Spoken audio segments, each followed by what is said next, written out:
Chapter 8 Myuu Woods Continued Part 1. Hey everybody, Nexia here. This part contains some discussion of self-harm, so if you don't want to listen to the parts involving that, I'll put up timestamps on the screen and you can skip those parts. Anyway, without further ado, enjoy.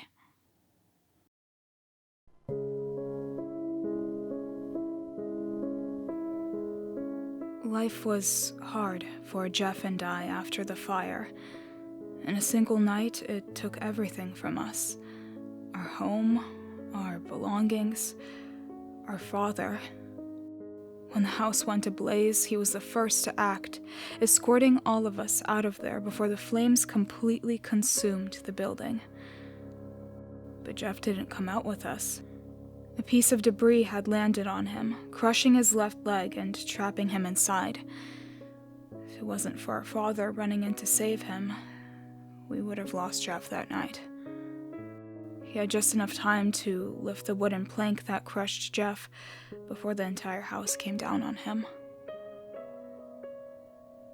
Jeff survived barely, but he was never the same after. His entire body was covered in third-degree burns, especially his face. Months of reconstructive surgery barely did enough to get him looking like his old self.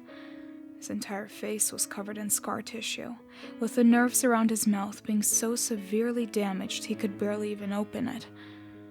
His left eye had gone completely blind, having this milky white appearance to it, and what was left of his hair hung from his scalp in long black patches. It took a while for us to figure out what our next step was.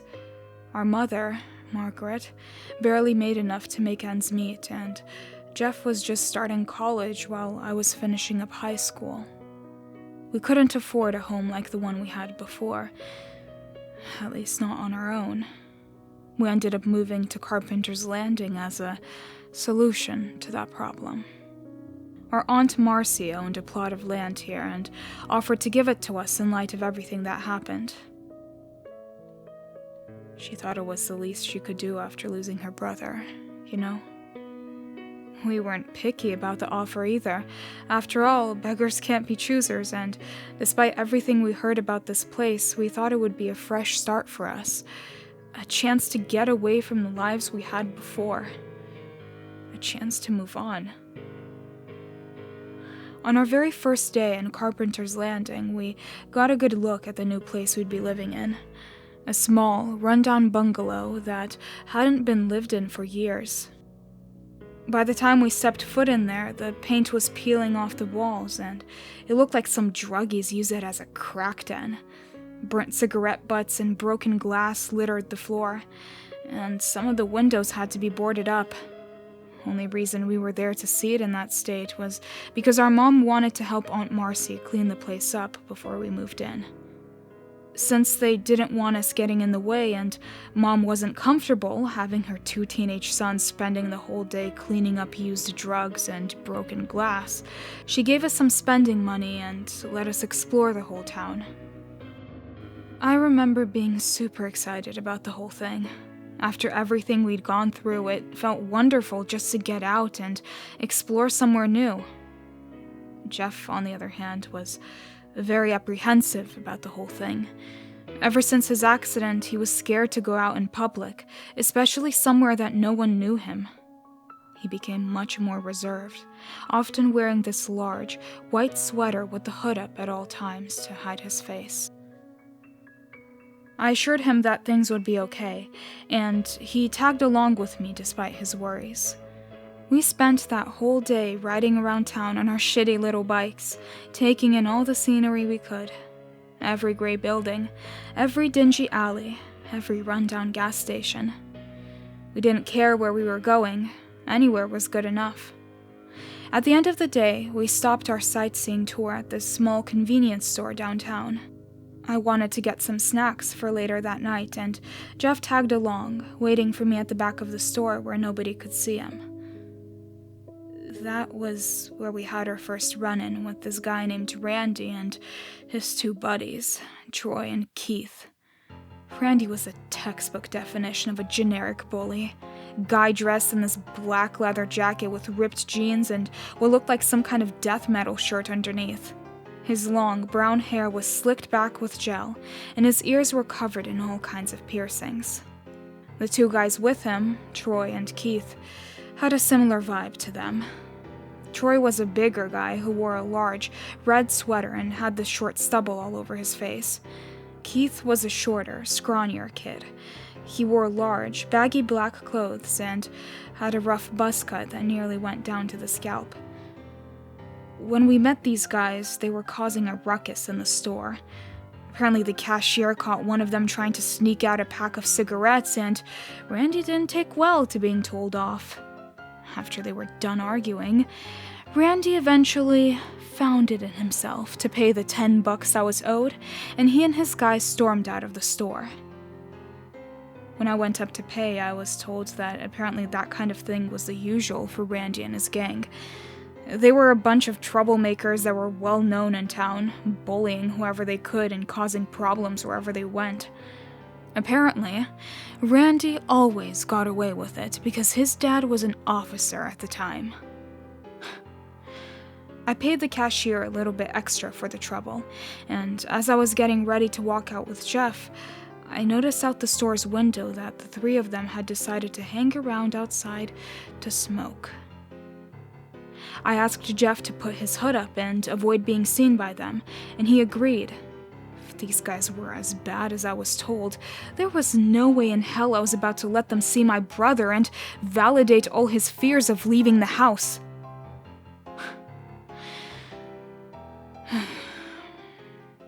Fate would have a different plan for us, though, because as soon as we left the store, Randy in particular took notice of us.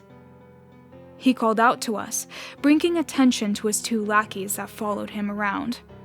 "Hey, don't think I've ever seen you two around here before," he said, flicking his cigarette butt to the ground and stamping it out before approaching us. I remember I tried to be the one to hold a conversation with Randy, all the while Jeff nervously stood by our bikes facing away from him.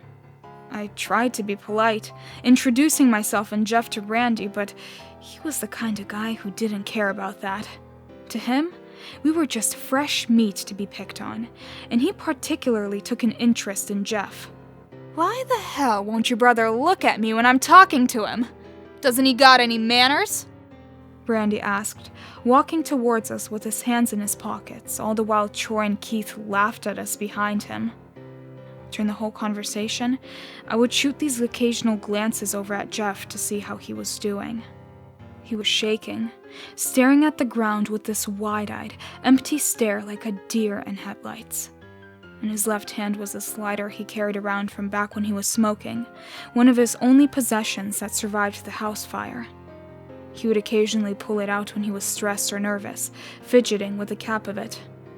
That's what he was doing when Randy grabbed a hold of his shoulder and turned him around, making him face him by force. The three bullies all took turns giving their own shocked, disgusted reactions to Jeff's appearance. Randy in particular had the strongest reaction of them all, stepping back in momentary horror, which quickly devolved into mocking laughter. "Man, no wonder you couldn't look at me. What the fuck happened to you, man?" Randy sounded amused as he asked the question, with Keith and Troy rudely laughing behind him as if to follow suit. Before anyone could continue, I spoke for Jeff, desperate to defend my brother from the situation that was now unfolding. "There was a fire. Our whole place had burnt down. We were lucky that Jeff made it out alive," I yelled in defiance, tears welling up in my eyes. "Lucky? That's what lucky looks like to you?" He pointed at Jeff, who now appeared to be boiling with rage. He clenched his open hand into a tight fist, and I saw his eyes go bloodshot. "If I were you, I would have much preferred that the fire take me out instead of making me look like some kind of..." Before Randy could even finish his insult, Jeff swung at him, hitting him cleanly across his face with a hefty punch. Randy reeled back, and I immediately ran for Jeff, grabbing at his shoulders and trying to pull him back. The whole thing turned to chaos after that, with the three guys jumping on Jeff and I, leading to this massive brawl right outside the convenience store parking lot.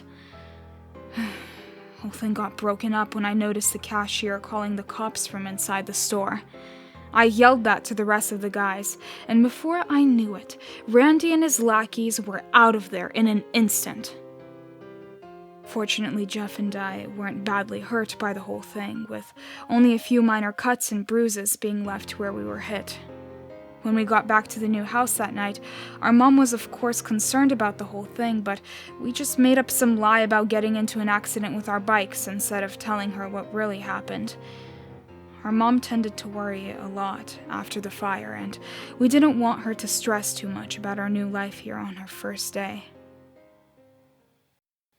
A month passed, and while our new house was properly renovated to allow us to live there decently comfortably, things did not get much easier for Jeff. He told me that Randy and his gang were relentless, especially after he started his college semester with them. They were harassing Jeff at practically every opportunity they got, with it getting so bad that one night, Jeff went as far as to show me several knife wounds he had supposedly gotten from them attacking him off campus. He wouldn't let me tell anyone about the bullying. He told me that it would only make Mom want to get the police involved, and with the connections Randy had, it would only make things worse. So I kept quiet about the whole thing, no matter how much it pained me to see my brother suffering like he did. With all that in mind, I really should have seen the warning signs when Randy went missing only a month into our semester. I remember it as clear as day. His face was plastered on every telephone pole in town. News broadcasts were talking about it everywhere, and it was the talk of my school for weeks. If I knew then what I know now, I like to think that I would have suspected Jeff right away. But back then, I just couldn't fathom the possibility of it. After we lost our dad, Jeff was the only person left in my life that I had felt I was really close to. We still had our mom, yeah, but her and I were never particularly close by comparison. That, and I just didn't have any reason to believe Jeff did it, you know? Sure, Randy and his guys bullied him, but Randy was also involved in some bad crowds of people. You could come up with any number of stories about what happened to him, and people probably would have bought it at the time. So yeah, despite my mild suspicions of something being wrong, I buried those feelings and convinced myself it had to be someone else's doing. The same could not be said, however, for Troy and Keith, who only seemed to get worse after Randy's death. I remember those two continued to go after Jeff long after, with the bullying going from cruel mockery to that of vengeful harassment. Jeff told me they practically chased him down the halls of his school, calling him a murderer and yelling things like, "We know what you did, Woods," any opportunity they got. The harassment got so bad that Jeff started to completely isolate himself, missing countless days of classes and terrifying our mother. She tried to talk to him about it, but he was completely unresponsive, leading to her asking me to try and get through to him. I went to his room one night when our mom had already gone to sleep, and pushed his door open just a crack to see if he was still awake. Before I even saw him, I noticed the state that his room was in. It looked terrible. Cardboard boxes from our move were still scattered about, their contents all over the floor in large, messy piles. Clothing, school supplies, old posters and figurines, everything cluttered the room like it had been thrown around violently. And then I noticed the smell. The entire room smelt foul, like burnt cigarettes and something else I couldn't identify. The smell and sight of the room were so vile that I nearly missed Jeff himself, who I finally noticed at the foot of his bed, facing away from the door. In the dark, I didn't know what it was he was doing at first, until I saw the brief flickering of his lighter burning the end of a cigarette. He would light the cigarette, staring at it for a short time like he was in some kind of trance, and then, instead of smoking it like I expected, he would roll up the sleeve of his white sweater and put it out on his own arm. I was so shocked by what I was watching that I just stood there in silence, mouth agape. And that was when I heard him mumble something under his breath, something that made my heart sink to my stomach. He said in his raspy, strained voice, "Why was Dad the only one who had to die?" The words didn't sound right coming out of his mouth. They were empty. No, they were angry. He sounded livid as he continued to light those cigarettes, bringing them to his arm and leaving a new, disgusting burn scar where they were put out. I couldn't bear to watch or listen anymore, so I flung the door open. "Jeff, how could you say that?" I exclaimed. I didn't even realize it until I had entered the room that tears were streaming down my face. I must have looked like a mess. Jeff quickly turned to look at me, this look of horror plastered across his face once he realized that I had heard him. "Leo, it's not what..." He tried quickly to explain himself to me, but I wouldn't let him. "Do you know how much you mean to me? To Mom? How could you go and say things like that about yourself, Jeff? I need you here, more than I have ever needed anyone. Living here, I have never felt so alone, so isolated from everyone else. It was never the same without Dad. You are the one thing keeping me sane right now." I could barely keep myself together as the words flooded out of my mouth. I could see the terror on Jeff's face slowly fade to a calmer expression as I explained myself to him, and for a little bit there was a tense silence between us as he carefully chose what to say next. I remember what he said to me as clear as day. "I'm sorry, Leo, it's just been hard. You and Mom, I know you both lost Dad too, but you haven't had to deal with things like I have. You haven't had to deal with being bullied every single day. You haven't been accused of murder. And you don't have to wake up every morning and see someone completely different staring back at you in the mirror. I'm sorry." He avoided eye contact with me as he spoke, keeping his eyes trained on his lighter. He was fidgeting with it again. I could tell that what he said was something he had been bottling up for quite some time, and having to say it to me at all must have been stressful. I figured a change of scenery would help. He was cooped up in his room for multiple days on end, and I figured some fresh air would help him. "Do you remember when we used to sneak out at night, back in middle school?" I asked him, changing the tone of our conversation drastically. He looked up at me shocked, tilting his head as he responded. Yeah," he responded, humoring me. "Well, Mom is asleep right now, and you and I are still up, if you're thinking what I'm thinking," I continued, making my way to the door and gesturing to it with my hands. Jeff stared at me like I was a moron, eventually rolling his eyes and getting out of bed. He knew I wasn't about to take no for an answer, and I feel like he was also just playing along so that I wouldn't continue worrying about him throughout the night. Regardless of why he agreed, Jeff and I snuck out that night and went around on our bikes, making a point of sightseeing and traveling to places we'd never seen before. I remember the rest of that night like it was yesterday. The bright city lights all around us, illuminating the streets like they were their own little suns, the massive buildings turned dark, towering silhouettes, and that cold night breeze that blew past us as we rode through the streets as fast as we wanted. If the night had ended right then and there, I I feel like things could have been perfect. That was one of the few moments where it really felt like Jeff and I had properly bonded as brothers again.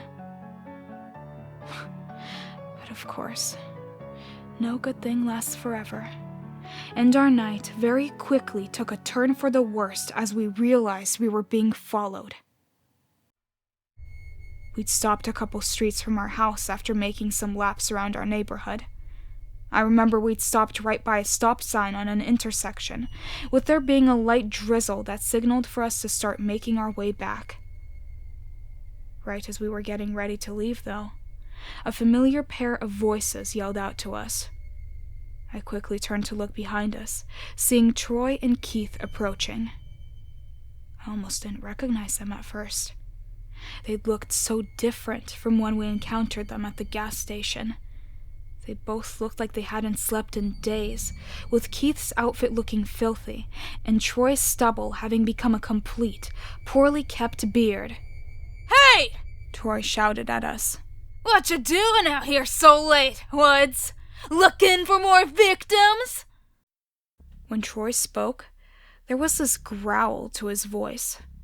He sounded pissed, beyond pissed. He and Keith continued to approach, with Jeff and I not knowing how to respond or what to do. That was when we saw Troy reach into his pocket and pull out a small switchblade he'd kept hidden there.